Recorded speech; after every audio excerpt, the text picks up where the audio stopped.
Good morning. My name is Reverend Kylie Renner, and on behalf of the entire One Spiritual Center community, I want to welcome you here today. It is such a joy to see you all here this morning, especially because I was worried that that cold north wind was going to keep you away, but it seems to have died down a little bit, and here we are, all cozy. So thank you for bringing your love into this space today. I've had an interesting week of a few firsts I want to tell you about. One being that this was the week I washed my cell phone for the first time. I made it this long, but wow, that was fun. So yeah, washing my cell phone, and then this morning, never done this before. I was standing here in my coat right in front of this fire, not really thinking about it, and apparently I got too close because I melted my entire jacket. And Sid looks at me and he's like, well, at least you didn't catch on fire. So, it could be worse. And so I've been in this space of watching the absurdity and the brilliance and the beauty of it all at the same time. And I'm just in that space this morning. So thank you for being here to share in that. We're going to talk about joy today, which for all week while I was thinking about what I wanted to talk about, I was like, why do I need to talk about joy? It does not seem like the time to talk about joy, but maybe because it doesn't seem like a time to talk about joy, it's the most important time to talk about joy. So the blue chairs are available, as well as there's some padded chairs that side. Wonderful. Nice to see you. So thank you for being here. We're going to anchor in some prayer this morning. Just bringing ourselves present to this particularly chilly but beautiful day. Recognizing the power and the presence of the One right here.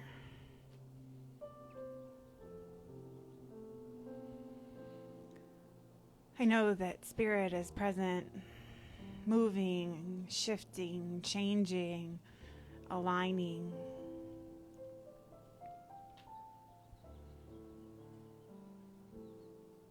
And in the deep mystery of it all, I just recognize that right where we are is exactly where we need to be. And so I just deeply trust in that today. I trust in what arises, what we get to welcome, what we get to let go of.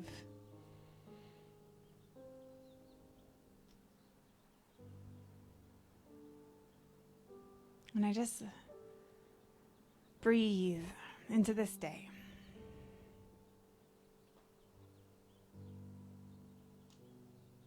And I let it be. And so it is.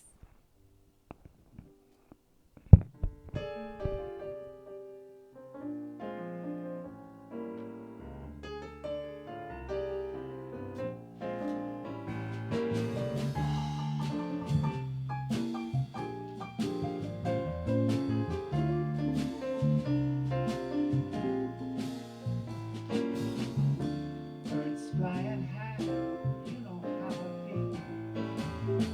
Sun up in the sky, well, you know how I feel.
So I have to thank Lee Taylor for posting a poem yesterday because I saw the poem and realized that there was this line from another one of Wendell Berry's poems that had been rattling around in my head all day and actually all week. And I couldn't remember where it came from until he posted it. And so I am grateful to remember this poem. I'm going to allow it to speak for itself this morning to prepare us for the meditation. So this is my favorite Wendell Berry poem, and it's entitled Manifesto, the Mad Farmer Liberation Front. Love the quick profit, the annual raise, vacation with pay. Want more of everything ready-made. Be afraid to know your neighbors and to die. And you will have a window into your head, and not even your future will be a mystery anymore. Your mind will be punched in a card and shut away in a little drawer. When they want you to buy something, they will call you. And when they want you to die for profit, they will let you know. So, friends, every day do something that won't compute. Love the Lord, love the world, work for nothing. Take all that you have and be poor. Love someone who does not deserve it. Denounce the government and embrace the flag. Hope to live in that free republic for which it stands. Give your approval to all you cannot understand. Praise ignorance. For what man has not encountered, he has not destroyed. Ask questions that have no answers. Invest in the millennium. Plant sequoias. Say that your main crop is the forest that you did not plant and that you will not live to harvest. Say that the leaves are harvested when they have rotted into the mold. Call that prophet. Prophecy such returns. Put your faith in 2 inches of humus that will build under trees every 1,000 years. Listen to carrion. Put your ear close and hear that faint chattering of the songs that are to come. Expect the end of the world. Laugh. Laughter is immeasurable. Be joyful, though you have considered all the facts. Be joyful, though you have considered all the facts. So long as women do not go cheap for power, please women more than men. Ask yourself, will this satisfy a woman satisfied to bear a child? Will this disturb the sleep of a woman near to giving birth? Go with your love to the fields, lie down in the shade, rest your head in her lap. Swear allegiance to what is highest in your thoughts. As soon as the generals and the politicals can predict the motions of your mind, lose it. Leave it as a sign to mark the false trail, the way you didn't go. Be like the fox, who makes more tracks than necessary, some in the wrong direction. Practice, practice, practice resurrection. And so we take this powerful, interesting poem, and we allow the beautiful new meditation to move us today.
think it is John Bartlett.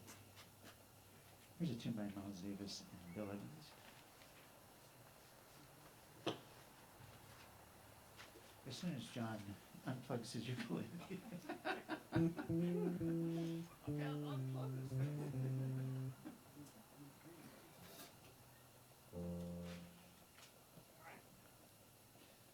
Oh, 1, 2, 3, 4.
Thank you. And I want to tell you the name of John's new meditation because I think it's quite brilliant. Regular old, cautiously optimistic, happy tune. Thank you for that, John. So it's so interesting to try and figure out how to keep on speaking and preaching to the times, especially these interesting times we're living in, because it feels a little relentless and never ending. Anyone else feeling that? And like, how do we keep on and how do we make sure that we're staying present, and how do I, as someone in the midst of this with all of you, try and figure out how to say something meaningful about how we live right now? And I have to tell you that when I kept getting the message from my meditation work and my prayer work that I was supposed to talk about joy this week, I was like, are you effing kidding me? I'm not feeling joy. Most of the people I know aren't feeling joy. It seems like the most ridiculous thing to preach about in the middle of all of this, that when we're not towards the end, even though I think some people are treating it that way, and where we're a lot of people who I know, including I've been reading about what's happening here in the state and the Department of Health getting ready for COVID not to be going away anytime soon, and how do we be, right? How do we keep on being as we enter into this almost year long adventure we've been on? And so just for example, this morning, Zephyr and I were talking, and he sounded, had something in his voice. So I asked, are you okay? What's going on? And he said, nothing's wrong, but everything is. And there's this sense, like, how do we be? Especially with this sense in which we keep on getting flooded emotionally and spiritually by all of this. And it's so interesting, right? Because I think a lot of us are experiencing some relief around at least some of the political stuff, looking a little saner.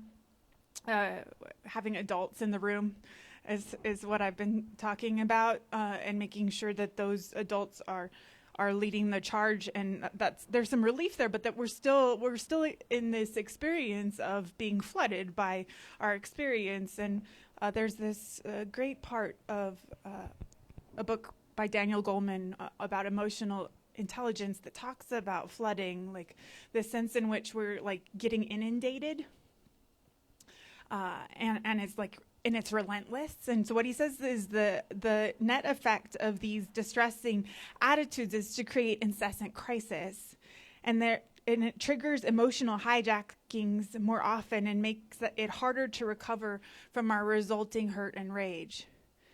So his example is that this term of flooding represents this kind of frequent emotional distress, and he uses the examples that flooded husbands or wives are so overwhelmed by their partner's negativity and their own reaction to it that they are swamped by dreadful, out-of-control feelings. Or people who are flooded cannot hear without distortion or respond with clear-headedness, and they find it hard to organize their thinking.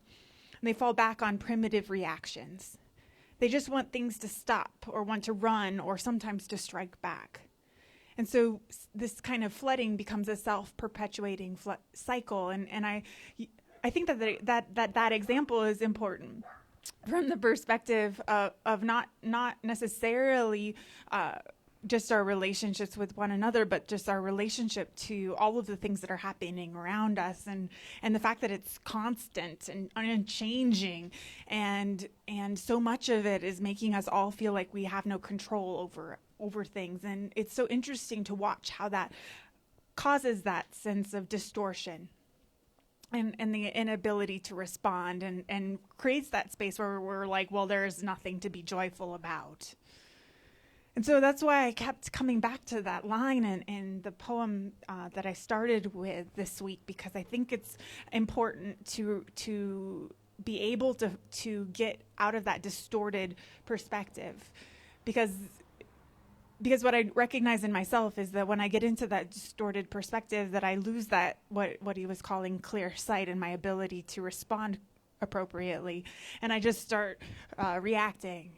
And there's this sense in which if we can find our joy, and that part of joy that is absolutely not conditioned by anything, doesn't matter what's going on, that we are able to open ourselves to a deeper sense of what we've really come here to be and do. And I have to tell you that I love this line, which is, be joyful though you have considered all the facts.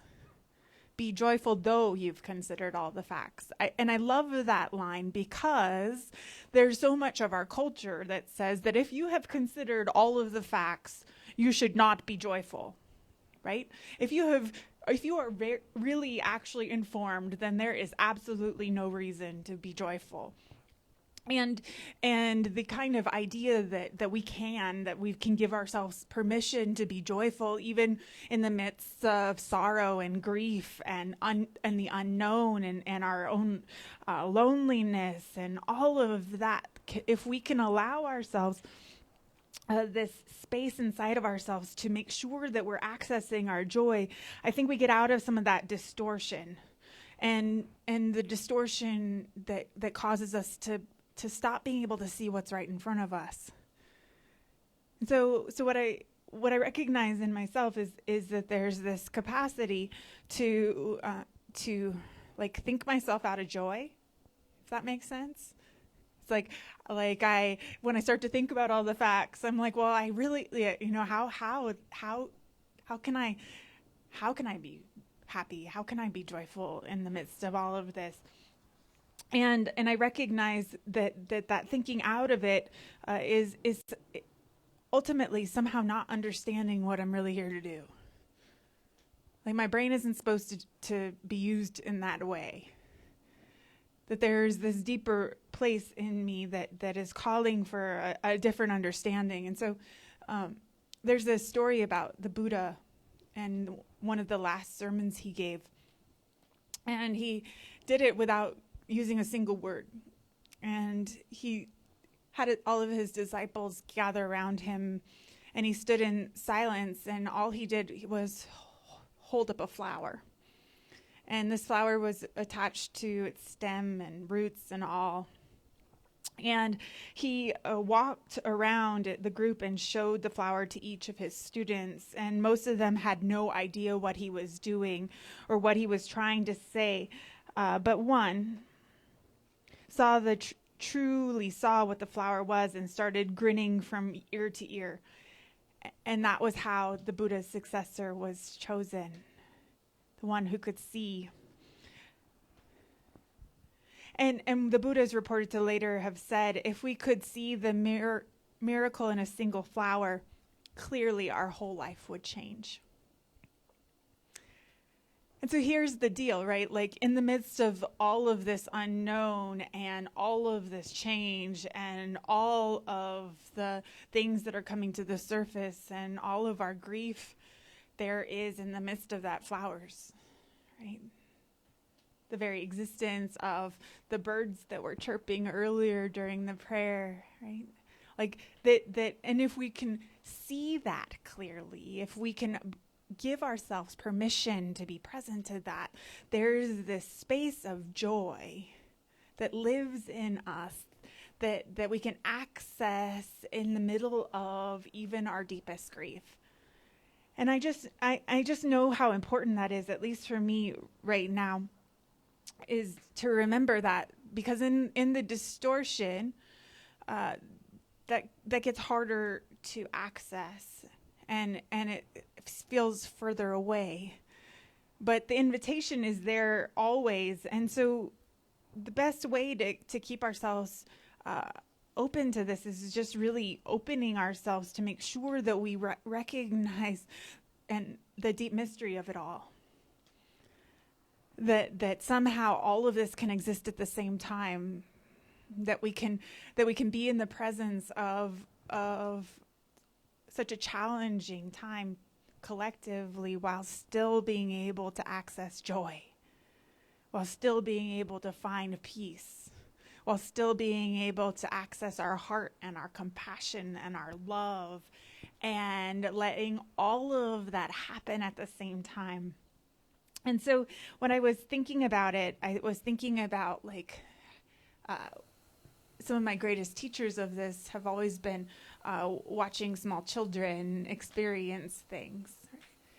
And that experience of watching the newness of the experience. And so a few years ago, some of you have heard this story, but I was walking out of a Target, and I was walking out with a young child that was in the basket of the cart next to me, and the mom was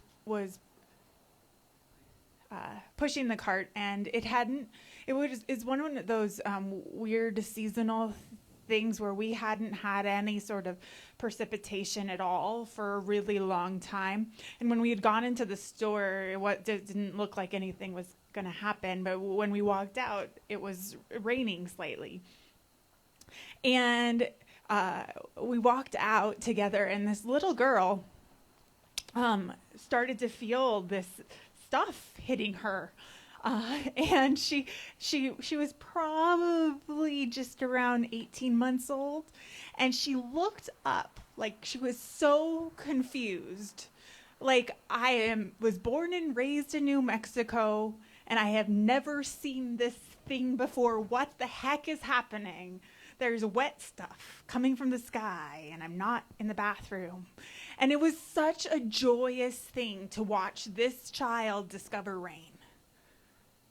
Just that moment of remembering how precious it is, how unique that is, how sweet that moment is.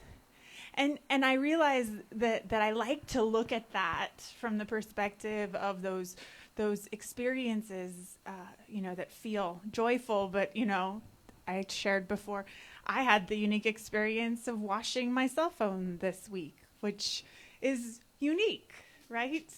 Wow. In all the history of my life with a cell phone, I've never done that. And I just happened to do it this week, and I got to take apart a cell phone and see the insides of it that I'd never seen before. It's quite interesting, quite beautiful, quite strange how much it does for us. And even in the midst of then that challenge, right? It's like, because of that challenge, there's room for joy, not in spite of it.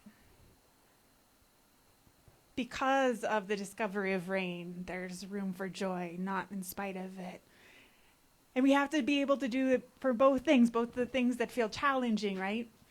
And the things that feel joyful automatically, the things that feel in alignment with how we think things should be going. Like, we have to be able to find access to the fact that we're here to be joyful, not in spite of all of it. So I think that sometimes we think that, right? Like, it's in spite of all of it, we're joyful, we can find joy. And I've been really working on the practice of because of it.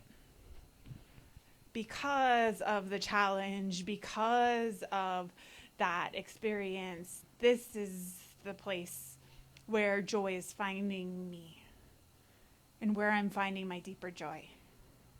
And I think if we start to look at it that way, that we are joyful because we have considered all the facts, not in spite of them, because we are present to what's really going on, that we get in touch with this deeper place of joy in us that might not show up as some stupid grin on our face or giggles or whatever, but this deeper thing that we're carrying around that I think is really, really powerful and healing. And it's inside of us already. But we get so worked up thinking that we're supposed to only concentrate on the love and the joy and the peace, what one of my friends calls the Tinkerbell syndrome, that we often miss the deeper joy that is actually calling us. And so, I don't know, I feel like I'm not sure if I ever, I guess I want to say it this way. I never imagined life looking this way, right?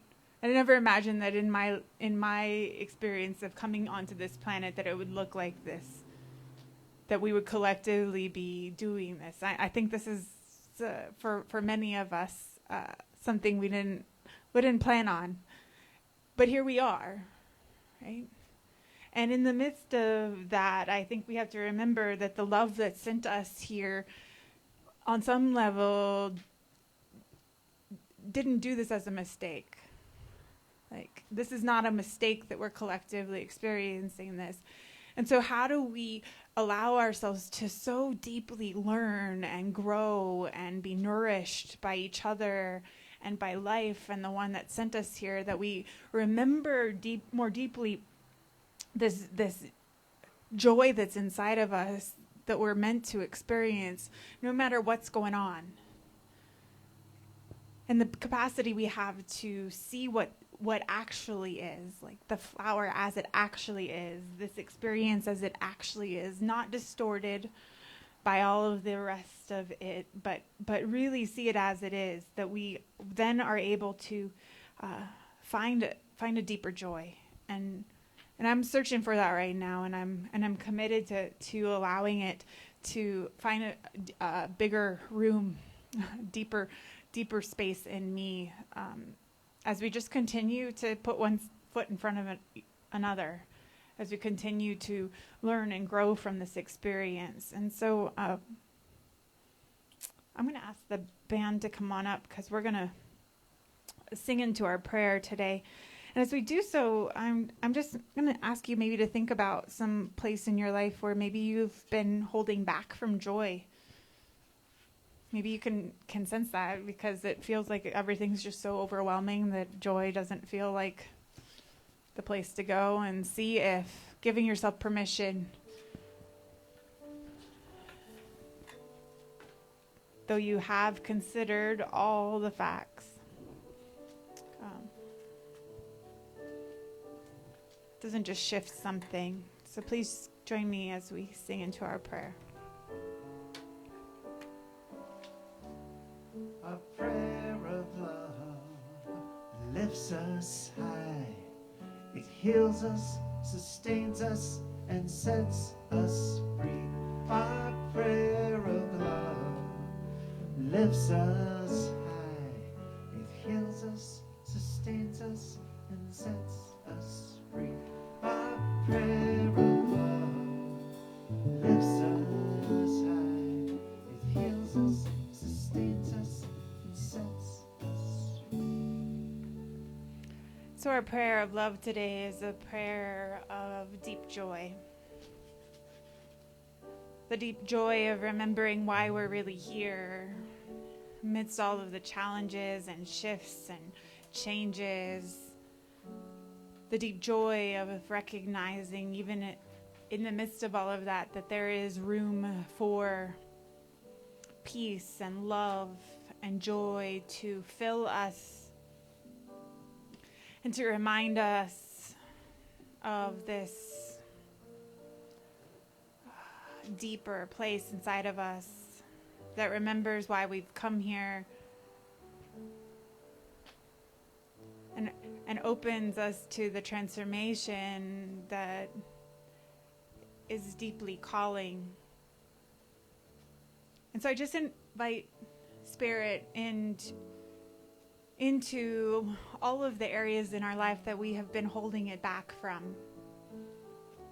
I invite that joy to mingle with grief and fear and loss.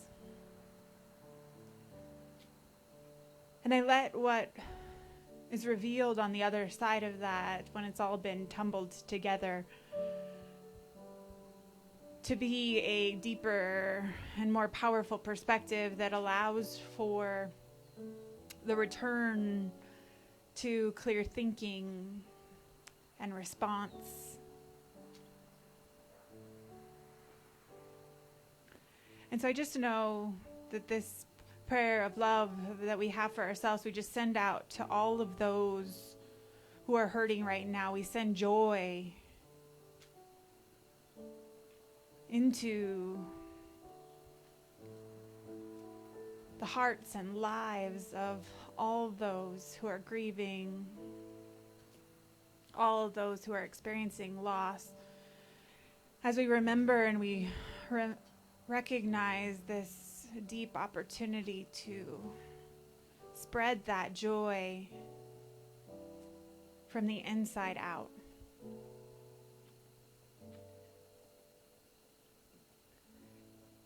So I just let that love grow and move and shift as it needs to.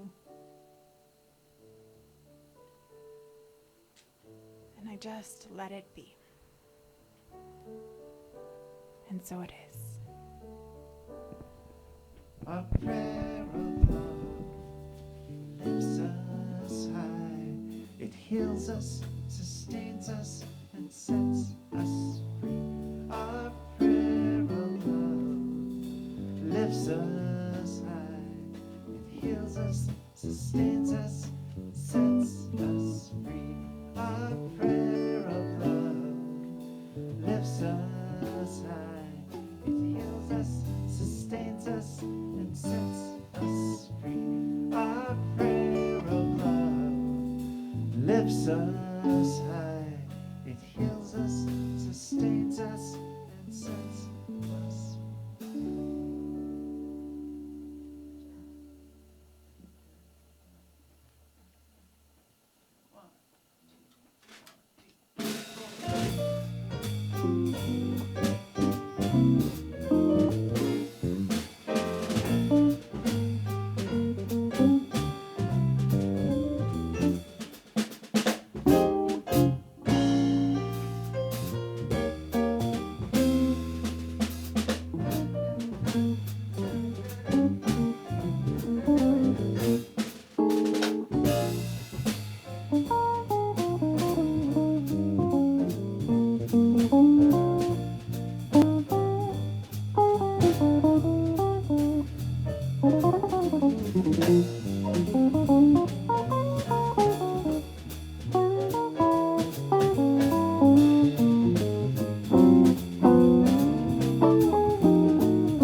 that was some joyful music. Thank you, guys.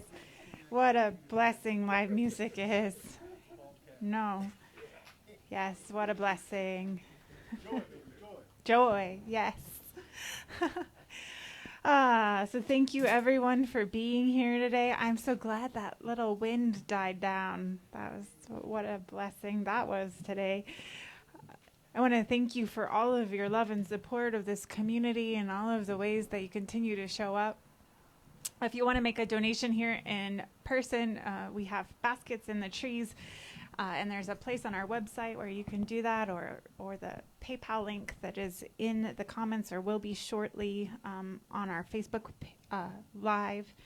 I also want to let you know that if you gave in some identifiable way last year, I have your donation statements created and printed today. So if you're here and want to pick one up, you're welcome to do that, or else I won't be mailing them this week. If you're not here in person, please know that you will be receiving that either through your email, if that's all I have, or your mailing address, if I have that as well. So thank you for that. As we close out last year. Oi. Wow. Yeah. What interesting times, I tell ya. So let's see. I just want to once again just say thank you for being here. Thank you for bringing your love and your light into this space. It's so precious to be together. And I think we are ready to sing.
And we have one last blessing to sing to one another.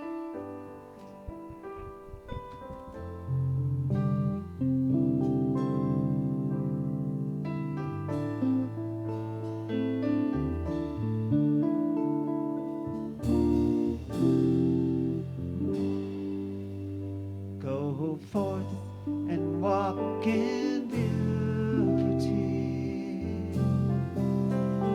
and know that we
Love it.